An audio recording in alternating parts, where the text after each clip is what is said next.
Hi, my name is Michelle Pinedo, and I'm a 2013 Teach for America Corps member in North Houston. I also teach second grade. Today I'm going to be talking a little bit about my vision for the school year and the vision that I have created for my classroom and for my students.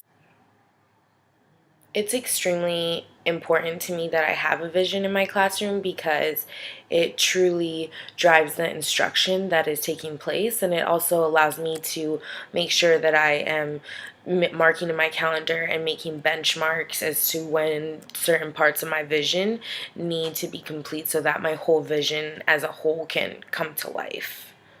My push with my vision this year is that I use my agenda and I make sure that my vision really does come to life, because last year I felt that I wasn't really making sure that every aspect of my vision was being met and completed, and that I was working extremely hard to make sure that everything got done.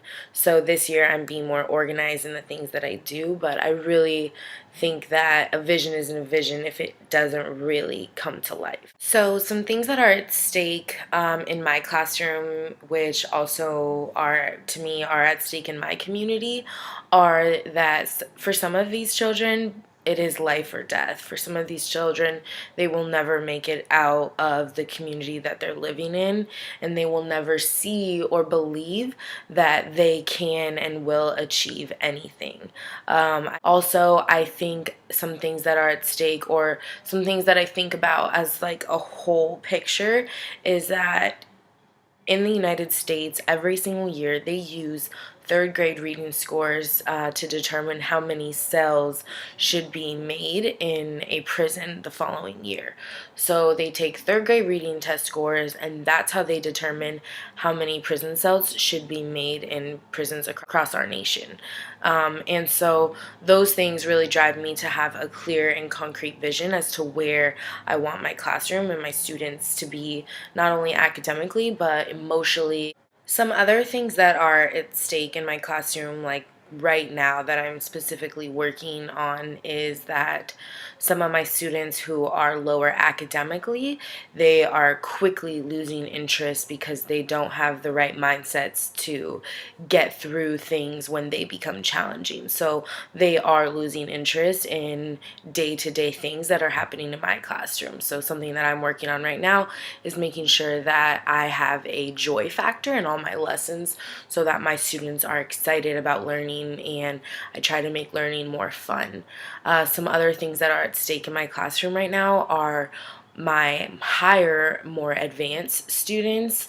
They're becoming bored at some of the things that they're doing in our classroom, and they are completely also losing interest. So my job with them right now is to make sure that I am pushing them more, and using and having higher rigor lessons that really push and build their critical thinking skills. When I think about where my students will be in 5 years from now, they will be in seventh grade, and the work that they're going to be doing is going to be a lot harder, and or maybe not harder but more challenging. And so right now it's extremely important that I start building in within them the grit, and the things that they need to get through things when they become challenging or when they become hard. I want to instill with them characteristics and mindsets that they can use to get through things as they get older in their educational career. So, some of my goals this year are that every single child in my classroom is able to read up to Fry's 400 list. Another goal is that in a nationwide test that we take in reading and math, that my students each score at the 50th percentile or above. So some of my students right now are in the second percentile, or even the 8th through 10th percentile. And so my goal this year is to try to get them to that for 50th percentile. Being at the 50th percentile through this testing they say studies show that students who are at or above 50th percentile are at grade level. So something that I'm trying to make sure is that my students all get to that 50th percentile so that they are on grade level by the time they leave my classroom this year. Another goal that I have for my students this year is that we make sure that we can all leave my classroom reading 110 words correct per minute. Studies show that students, or a study was done that shows that students who are reading, I believe it was through 90 words correct per minute, they were able to pass the STAR.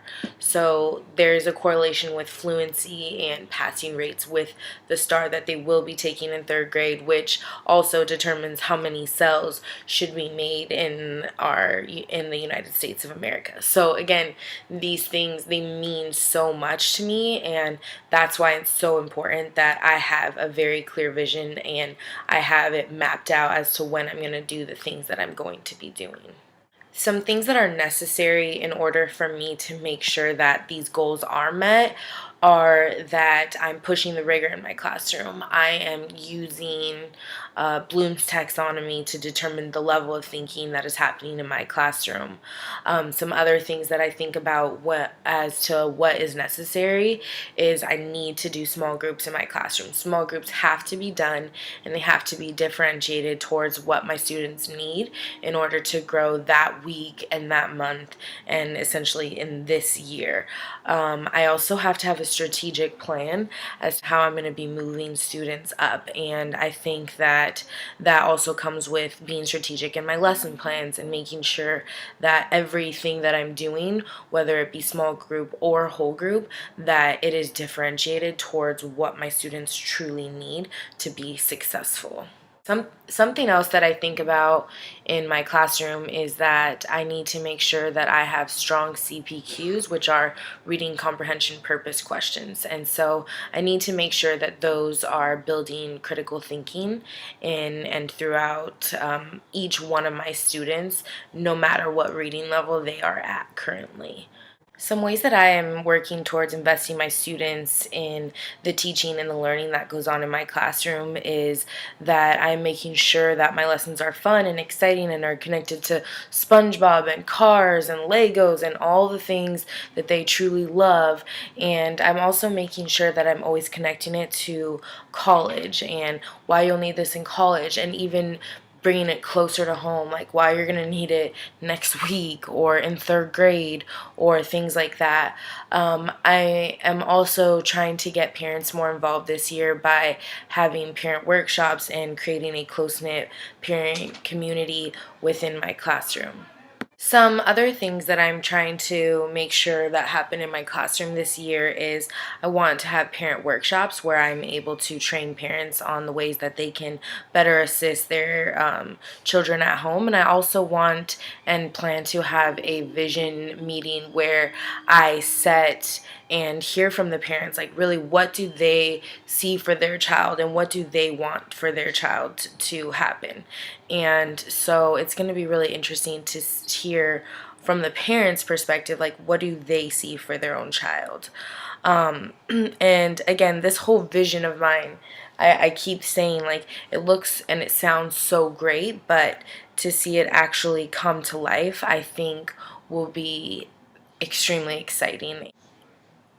Some mindsets that I envision for my students to have sometime throughout the year to start picking up on and to leave my classroom with is, the first one is self-discipline. So I really want my students to be self-disciplined. For example, it will look something like maybe like I really want to go outside and play right now with my friends, but I also know that it's extremely important that I learn my tricky words. So I think I'm going to stay inside and work on my tricky words instead. Another mindset that I want my students to have is I want them to always ask why. So I always want them to be asking, like, why are we doing this? Why do we need to do this? It's pretty cool now because that mindset has already been like created in my classroom, because whenever I say, okay, boys and girls, like today we're going to be learning the skill of using visualizing in my classroom, and right away, like, hands go up and they're like, why do we need to learn this? So already I can see that they are asking why, and they don't just like ask why, they actually ask because they really want to genuinely know why. Another mindset that I want for my students is to be able to have grit. And so, a lot, like I said, the majority of my classroom right now is below grade level. So there are things that are challenging and there are things that are hard, and I want them to be able to have the grit to get through things when they're tough. And so when I think about like what that's going to sound like, I think about how there's going to be a kid and he's going to see like his grade low and like every time he gets his work back, maybe it's not the grade he wants, but he will continue to work hard and to work hard at home and to study more and to do the things he needs to do to pass those tests. Like, for example, on the spelling test, like maybe he gets like 50%, 50%, 50%, and then he or she goes home and studies and studies and studies and has grit and never gives up, and then they start passing their tests. So I want them to be able to have that within them to do on their own. And of course that's going to be have to be instilled through like constant modeling. And when I see self-discipline or always asking why or people using grit, like it's a huge deal in my classroom, and we're just like so excited, we have a big celebration. So I think that those are some of the main mindsets that I really want my students to leave with at the end of the year. Another trait or mindset that I want my students to have is I want them to show respect and humility to the people in their classroom and the people that they meet on like a day-to-day basis. So like I want them to say, like, maybe they don't necessarily get along with somebody in their group, but they need to respect the person that they are and the struggle that they go through. I teach in my classroom that every single person has a story, and so they really need to be able to respect each other's journey and know that like maybe we don't like what they said to me, but that doesn't mean that we're gonna say mean things about them or dislike them or things like that. So that's one thing. And then humility, I think, is really important, because especially for like my more advanced students, to know that like this, I don't know everything, and I don't think I will ever know everything, because like even like me, like I don't know everything. Like we all just don't know everything, and there's so much more that we can learn. And so going into situations not saying like, oh yeah man, like I know how to do that, but more like um I I think I might know how to do that. I'm pretty sure I do, but there might be more that I can learn about it. So I think that instilling within that respect and that humility is also going to be key to help them with situations that they will get into this year and in their future as well. Some pathways for opportunities that I want to build for my students this year is I want to I'm working on writing. Like it's huge. It was huge in my class last year, but I didn't really have like a plan of attack. So this year I have like a more strategic way as to how I'm going to be supporting the writers in my classroom at all different levels. And so I want to create a way of finding a place where they can submit their pieces of writing. And if I can't find that, then I'm going to make it amongst my grade level, and I think that that would also be really awesome.